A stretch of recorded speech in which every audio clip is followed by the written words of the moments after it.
Why are some Pareve items mistaken for dairy or meat in Kashrut?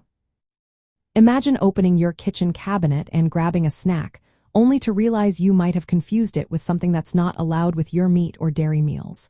That's a common situation for many keeping kosher. In Jewish law, foods are divided into meat, dairy, or pareve, which means neutral. Pareve foods can be eaten with either meat or dairy, making them very versatile. But sometimes, people mistake them for dairy or meat. Why does this happen? Let's find out. First, ingredient confusion is a big reason. Some Pareve foods include ingredients that sound like dairy or meat derivatives but are actually plant-based or synthetic. For example, candies or snacks might list ingredients like milk fat or beef flavoring, but in reality, they might not contain actual milk or meat. Sometimes, these ingredients are just flavorings or additives that don't have the kosher status of dairy or meat. So, reading labels carefully is key. Second, cross-contamination or shared equipment can cause confusion. Many Pareve foods are made on machinery that also processes dairy or meat products. Even if the ingredients are Pareve, the equipment might have been used previously for dairy or meat.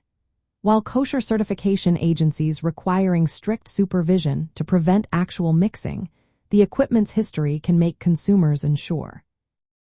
If a Pareve product is processed on dairy equipment, it might lose its Pareve status unless certified again. This subtlety can lead to misunderstandings. Third, labeling and certification symbols can sometimes be misleading. A product might be certified Pareve but have ingredient lists or marketing that suggest dairy content. For example, a candy might list a dairy ingredient that was not used in production, or the label might be confusing. Consumers unfamiliar with kosher symbols might assume it contains dairy or meat when it does not.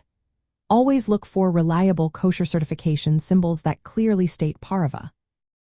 Fourth, taste absorption is another factor. According to Jewish law, foods can lose their Pareve status if they absorb the taste of meat or dairy during cooking or storage. For instance, if a Pareve snack is cooked or stored with meat or dairy, it might pick up flavors and become non-Pareve. This is why strict separation of utensils and storage is important to prevent accidental taste transfer. For women managing kosher kitchens, understanding these points helps keep meat and dairy separate.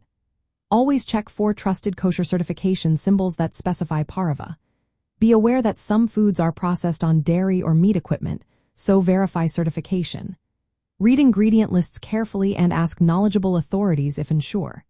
Keep separate utensils and storage for meat, dairy, and Pareve to avoid accidental mixing. This knowledge helps women confidently use Pareve products without worry. It also prevents mistaken assumptions that could lead to unnecessary restrictions or violations of Kashrut.